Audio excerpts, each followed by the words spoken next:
Hey guys, welcome back to the channel, and today I have a very exciting video for y'all, because this is something I really wanted to do for quite a while now, or at least, in the past month. But I did put out my top 5 albums of 2021, so if you haven't checked that video out, go check it down. I'll put the annotation over there. But I really want to go through all the decades of music so far, at least up until the 2010s, and kind of give you my top 10 favorite albums from each decade. So what better place to start than the 1950s?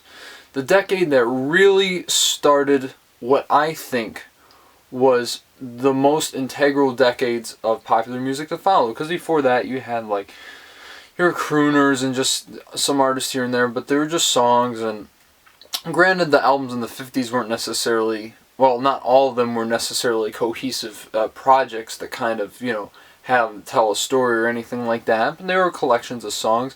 But really, the 50s was when music began to become important.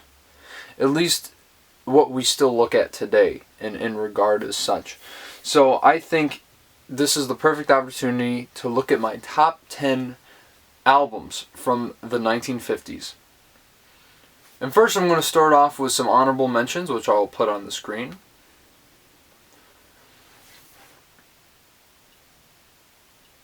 I know, don't sue me. I get it. I know Kind of Blue didn't make the list. I know that kind of sounds sacrilege, but I guarantee you, it was like number 11, alright? So it was really close. But for me, I love the album. Obviously, it's a classic, but it doesn't quite appeal to me in the same way these other albums do when it comes to re-listening to it and all that. So, here we go. To kick off the list, at number 10, we have Elvis's Christmas album from 1957.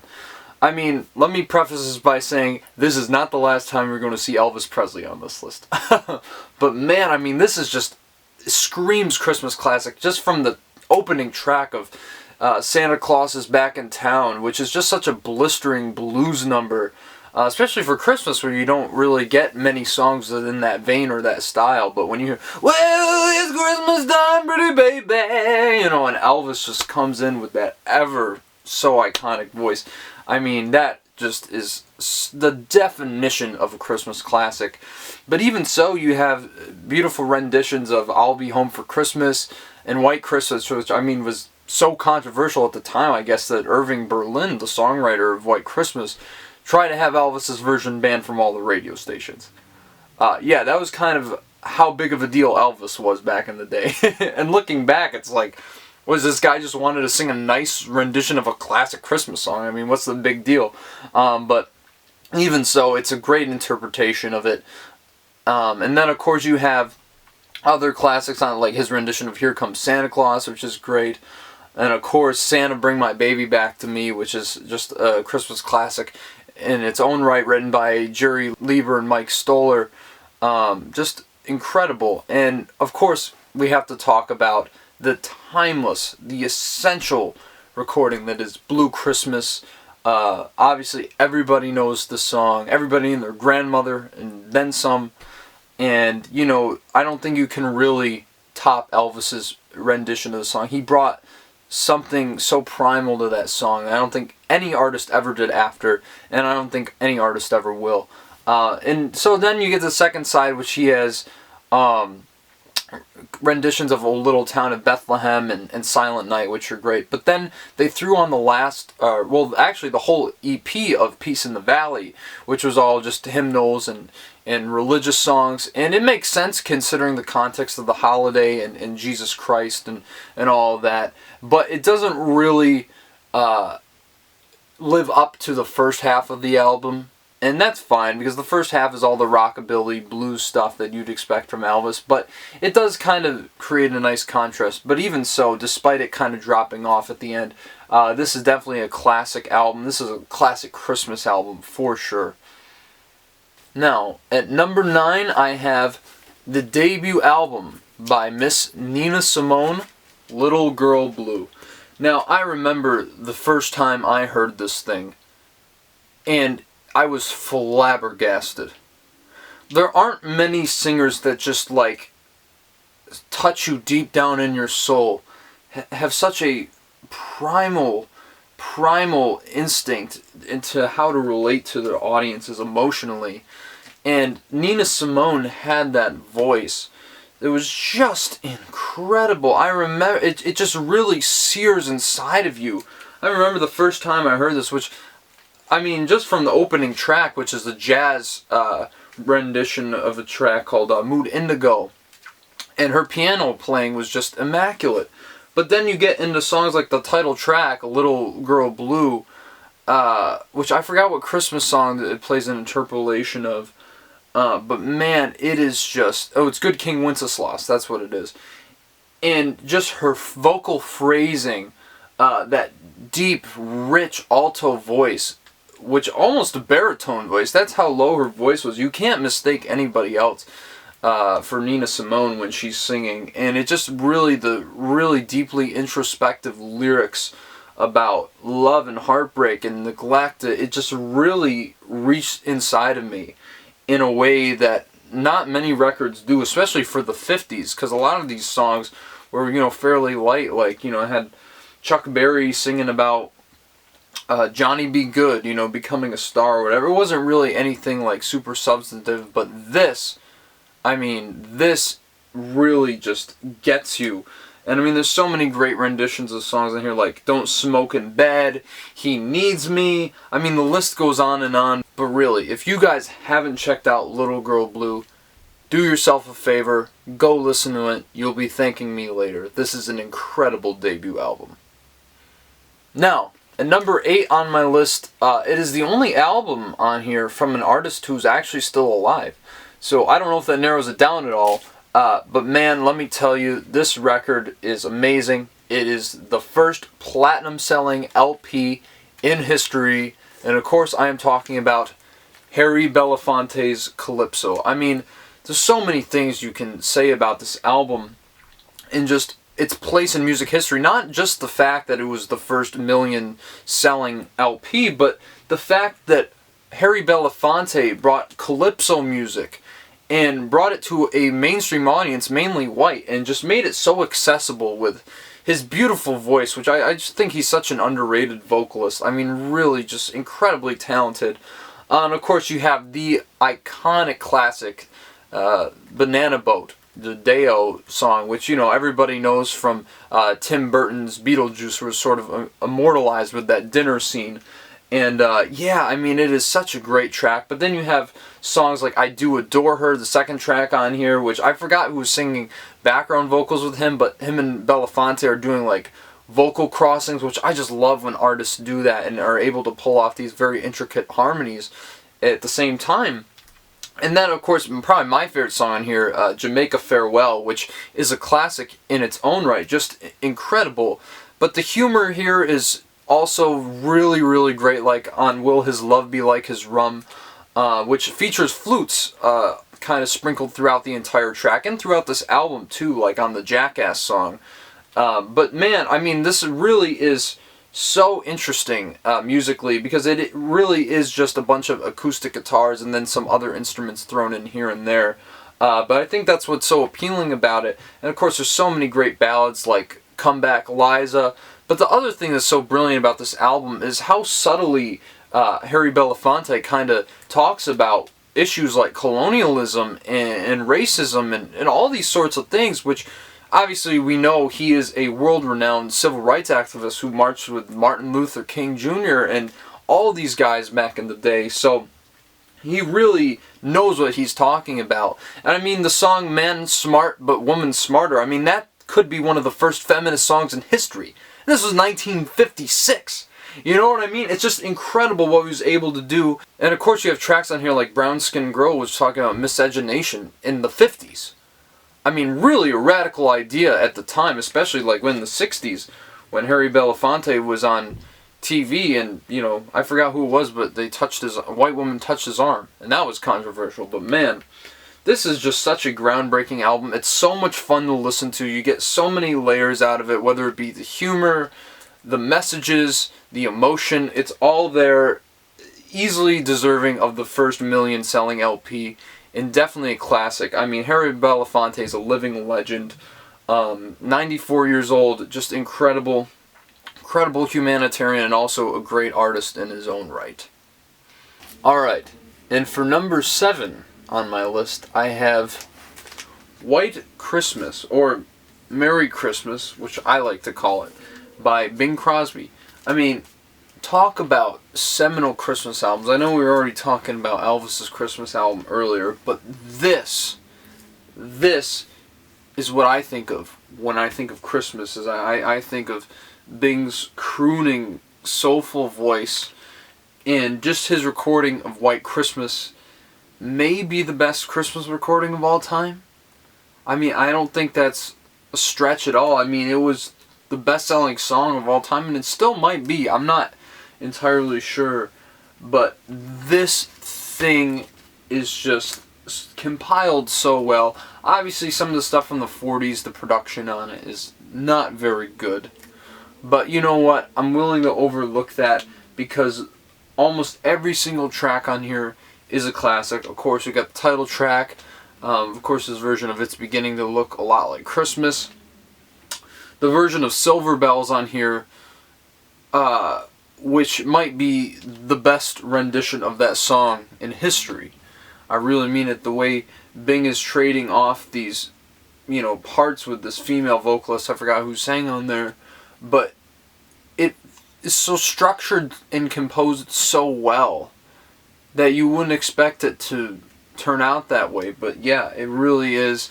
And of course, Mele Kaliki Maka, which closes this thing out, is just an all-time classic. You got that, that steel guitar. It just feels like you're on a beach in Hawaii. And it's just incredible. But also, Christmas in Killarney is a banger. I've always said that. There's just so many on here. I'll Be Home for Christmas. I mean, you know all these songs for the most part, except maybe Faith of Our Fathers, which maybe you even know that one. I don't know. But this really is one of the most definitive Christmas albums of all time. May not be the best one, but I'm telling you, it comes pretty damn close.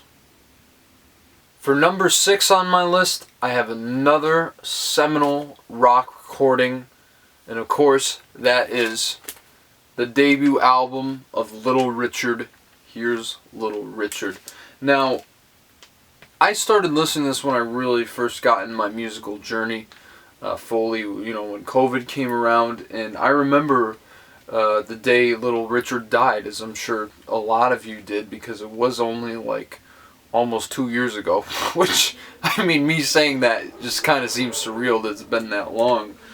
But I was like, I've heard so much about Little Richard. I haven't really listened to his music. I gotta check him out. And then, once I heard that, and I was just like, whoa. It just, totally took me off guard. And I was completely drawn in that second. Because I had never heard a voice this powerful, really, in rock music ever. And that's, saying a lot. But while he may not be my favorite vocalist over, Elvis Presley or anything from the time, Little Richard really epitomized everything that was great about rock and roll vocalists. I mean, look at what he did. I mean, that grit in Paul McCartney's voice, that primal scream that he has, he wouldn't have had that if he wasn't listening to Little Richard records. James Brown wouldn't have had his career kicked off if it weren't for Little Richard finding him. Jimi Hendrix originally worked as a guitar player for Little Richard.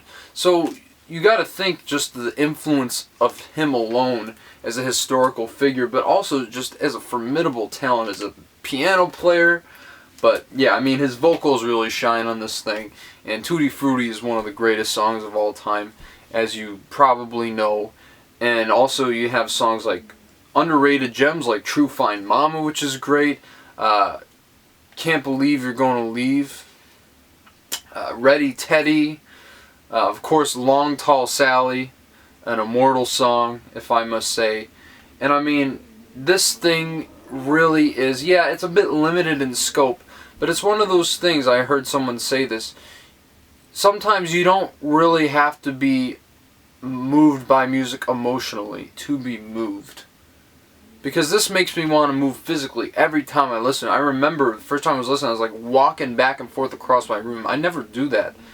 But it didn't really matter because I was so latched into his vocals and I was just so blown away when I was listening. It was one of those discoveries that you really can't describe. It's just such an experience, and that's what this album is. It's an experience. It really could be the birth of rock and roll as we know it, but man, this is just absolute classic from one of the all-time great performers.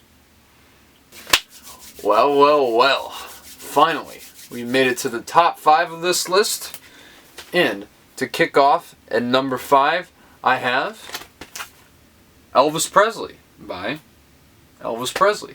I mean, I told you Elvis was coming.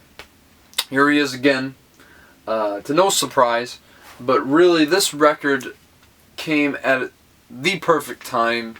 I mean, Elvis really took what all those black musicians were doing and in some regards did it better. He really was one of those great interpreters in the same way Otis Redding was a great interpreter or Aretha Franklin, but he was the first because yeah, you could say he appropriated black music, but he did it so well. You know, it's like, how can you knock this man's talent? And just that Carl Perkins cover of Blue Suede Shoes on here is so good that in some ways it's become more associated with Elvis than it is Carl Perkins. People don't even know who Carl Perkins is anymore, which is kind of sad, but man, this is one of the best rockabilly albums ever.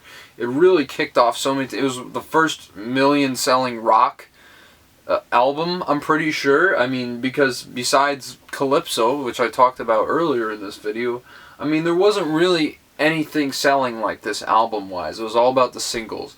And of course, you have so many singles on here, some iconic singles like Blue Suede Shoes. But man, I mean, come on. There's so many great songs on here. Even the ballads like I Love You Because and I'm Counting on You.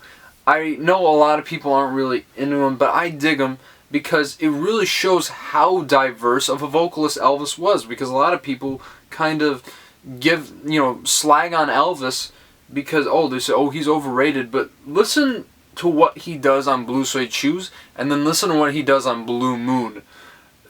The control, the falsetto, like, it isn't really anything like most people have heard from Elvis if they've only, you know, if they're only going by the hits.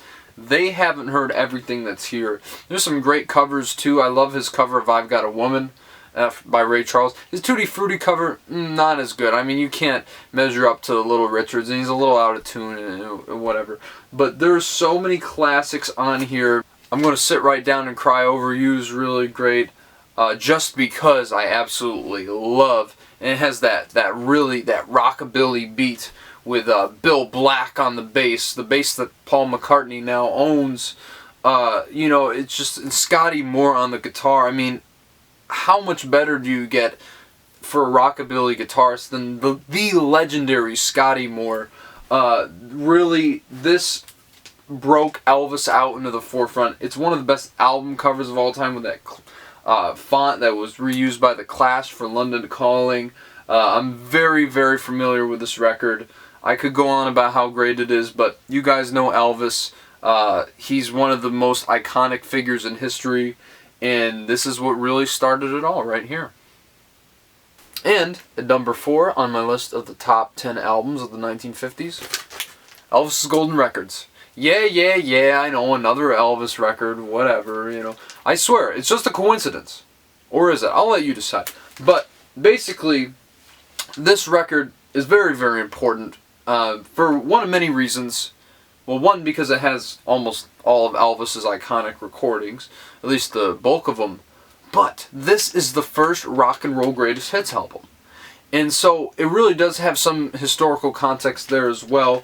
But I mean, come on, you have Hound Dog, All Shook Up, Heartbreak Hotel, Love Me Tender, which is just one of the greatest ballads of all time, Jailhouse Rock, that might even be like top 2 Elvis songs. I mean, really, there are so many classics on here. Let Me Be Your Teddy Bear, yeah, I mean, the list goes on and on. This really is the definition of a greatest hits album. But man, yet again, I just have to talk about Elvis's vocals, because you just listen to those vocal affectations he does on Heartbreak Hotel. You know, that little Heartbreak Hotel and I'll be... You know, there's something...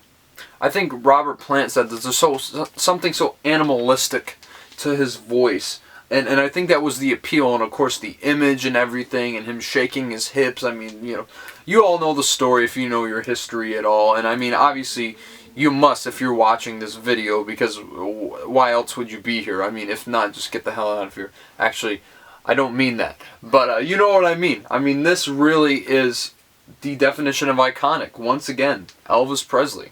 Third entry on my list, but absolutely deserved, if you ask me. Okay guys, now we're getting to the point of the list where we're getting the albums I really, really love. And not to say I don't love any of these, but these ones to me are like even more so all-time favorites of mine. And really get me going, if you know what I mean. And at number 3, I have yet again another debut album. Well, if you want to call it a debut album, because technically the first album from this artist was with his band. And then the album that he released on his own technically had his band playing on it. So it's not really a solo record, but man, is it a vast improvement. And of course, if you know anything about me, you know where I'm going with this. The debut, self-titled debut, Buddy Holly. This really, I was saying that, you know, Elvis Presley's debut is a great rockabilly record. I think this is the greatest rockabilly album of all time. I mean, just from top to bottom, every single song except the last track is incredible. It's great. Even the covers on here, like his version of Ready Teddy is great, even though, you know, he's not hitting the notes like Little Richard would. There's some charm about it. The playing is great. And then you have The Valley of Tears, which is a Fats Domino cover, which he absolutely kills. Just the earnesty and kind of like, I don't know if I want to say humility, but there was like, obviously there was a Boy Next Door quality to Buddy Holly, which made him so appealing. I think that kind of shows off in his vocals, but the performance is so earnest, with the organs in the background too. It's just so great. And the thing I love about this album, as opposed to all the other records I've talked about, is the musical diversity. Because on a lot of these albums, there isn't really a whole lot of range when it comes to what they're doing musically. It isn't like Sgt. Pepper or anything, you know, but this album has so much on there. It has the glockenspiel. It really just has a bunch of varied styles, which I absolutely love about it. But I mean, so many iconic classics. Of course, you have two of his most well-known songs in Peggy Sue and Every Day, which I just think, you know, especially with that glockenspiel playing in the background, and Jerry Allison doing the hand percussion slaps. And really, I mean, what an underrated drummer. I think he's one of the best drummers of all time, and sadly the only member of the Crickets who is still alive today. But man, I mean, he brings so much personality to this, along with Buddy and everybody else. But man, I mean, you have songs like Ray Vaughan, which is an absolute Buddy Holly classic. And then there's covers of, you know, Mailman, Bring Me No More Blues. There's just so much great stuff on here. And of course, You're So Square, Baby, I Don't Care. But man, I mean, then you have great Buddy Holly originals that people don't talk about, like Look at Me. And of course, one that they do talk about, Words of Love. I mean, this is showing you just how many groundbreaking classics are on this album. And really listening to this album more than any of these, more than Little Richard, more than Elvis Presley, you hear the influence he had, especially on a little band you may know of. I don't know if you've heard of them. They're called the Beatles. And you really hear how much of his style permeated the early Beatles recordings, because really those songs are just Buddy Holly songs. They just brought another dimension out of them. And really, I think sometimes people forget, and I kind of didn't realize, I guess, for a long time, how influential Buddy Holly is. He's one of my favorite artists, probably top 20 artist of all time for me. probably for the 50s, right under Elvis, is my favorite. And really, I mean, taken from us way too soon. Like, I was just thinking about this the other day, and I've lived longer than Buddy Holly ever did in his entire lifetime, which is kind of crazy to think because of the influence and the legacy he's amassed. And I mean, I can't imagine if he had lived on the seal what he would have done. I mean, I can just picture him jamming with Paul McCartney or something, you know, playing guitar. And I mean, man, he would have been sensational throughout his entire career in a way that I don't think some of his contemporaries would have been. But maybe that's just me shooting in the dark, because obviously we will never know. But man, this album is his definitive statement as far as I'm concerned. Now, in my number 2 spot is a record that I thought for a long time would always be my favorite album from the 1950s. And of course, the record I'm talking about is The Wildest by the Louis Prima, who I think is one of the most underrated, most overlooked artists, yet everybody kind of is aware of him, especially as King Louis in The Jungle Book, the original animated film. And also, I mean, Pennies from Heaven, which is in Elf, which is one of his best recordings. But this thing is just the definition of fun from top to bottom. I mean, especially with the opening track, Just the Gigolo, I Ain't Got No Buddy, which, I mean, really one of the greatest songs of all time, which was, you know, just used to great effect recently in James Gunn's The Suicide Squad. But besides the point, I mean, it's just an all-time classic that everybody knows. Even David Lee Roth did a cover of it. But man, this is one of these things where Louis Prima brings a completely different element to a lot of these songs that have already been covered by, like, let's say Dean Martin or Frank Sinatra. And, you know, they could sing ballads till the cows come home. But what Louis Prima did so well was he'd inject humor into it and really just brought his personality out right into the forefront. And one of the most iconic vocalists that people know but don't realize who it actually is. I mean, he just had that beautiful, beautiful tone that was just unquestionably his. And man, I mean, it just permeates these entire tracks. And of course we have Sam Butera, who's his saxophonist, who's just incredible on all his records, an integral part, and of course his wife at the time, Keely Smith, who would always be performing with good old Louis here for the longest time. But man, all these tracks are just absolute stompers, and a lot of them feel so expansive, especially for the time, and you know how much musical ground they covered. Because obviously the title track is the first song on the album is a medley, so it covers both two different pieces. And then of course you have Body and Soul, which is a jazz tune, which is on here, which feels so expansive, and really it feels like a musical journey, kind of like when I'm listening to Bohemian Rhapsody. Obviously not as good as that, no song really is, but you know what I mean. You get that feel of exploration when you're listening to that track.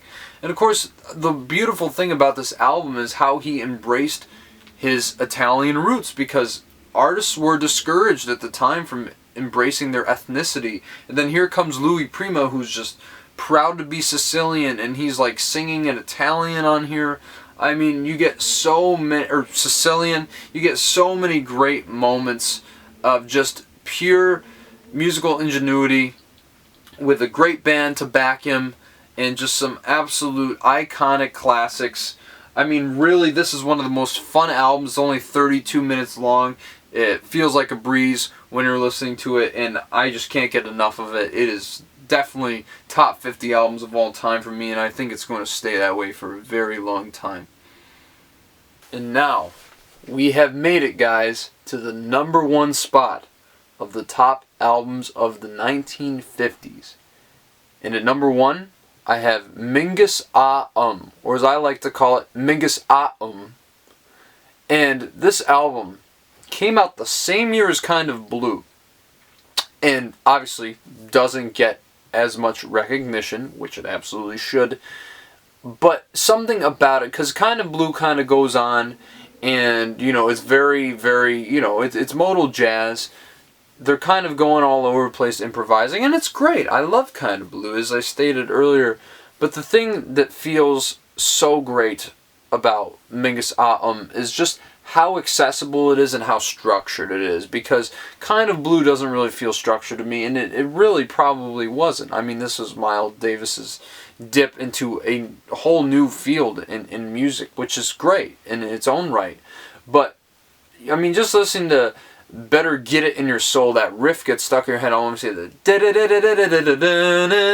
and then Mingus in the background yelling all night long, you know, and it's just, oh, there's so much character to it. It feels like I'm in New Orleans or something, just kind of jamming out with the locals, even though this was you know, recorded in New York almost entirely from my understanding. But Mingus, to me, was maybe the greatest composer in jazz. Yeah, he wasn't, his playing doesn't stand out like John Coltrane on Giant Steps or anything like that. But the thing that was so great about him was his technical skill at writing and all of that. But there's just so many jazz standards on here, probably the most famous of them being Goodbye Pork Pie Hat. But even so, Self-Portrait in Three Colors, which is, to me personally, the most beautiful, most ethereal track on the entire album, especially with those wonderful, wonderful chord progressions on there. They just feel so fresh, so surprising, yet so accessible. But, you know, there's so many other great tracks on here too, like Fables of Phoebus, which was really an open letter, which I believe Mingus wanted lyrics on it, but Columbia, I believe it was Columbia, told him no. He couldn't do it because, especially, you know, being a black musician in the 50s, you couldn't be making statements against white political figures at the time like he was with Phoebus. But it really does kind of portray this guy as a bumbling buffoon, which is just so fun. And it's 7 minutes long, but that's the thing. These songs go on for a while, but they never feel tiring. They never feel, I'm never losing the core of what they're getting at. It just feels so expansive, but yet it feels so well contained. And I think that's kind of why I am drawn to this album more than I am Kind of Blue. And I think Mingus, I mean, this is really the only Mingus album I've heard, and I love it this much. This is just almost perfect to me in every way, except maybe one of the songs I don't love entirely. But even so, I mean, just so much musical personality here, and that's probably the best way I can describe this album. It has personality, it has character, it has depth, it has complexity. It's everything you want in music and everything you want in jazz, especially. I can't wait to listen to more Mingus after this, because Mingus is amazing. One of my top 25 albums of all time, and my favorite album from the 1950s. What about you guys? You guys listen to a lot of 50s albums? If you do, drop them in the comments below. Tell me what's your favorite. Please like this video and subscribe to the channel. Really helps me out. And speaking of 50s, maybe getting a review of West Side Story very soon here. I don't know. Sometime in the next couple weeks. And also the next decade list, which of course will be the 1960s, which, man, I can't wait to talk about that decade, let me tell you. I already talked about it enough over the past 2 years, but hey, what's another 25 minutes, right? So yeah, guys, thanks for tuning in. We'll see you in the next video.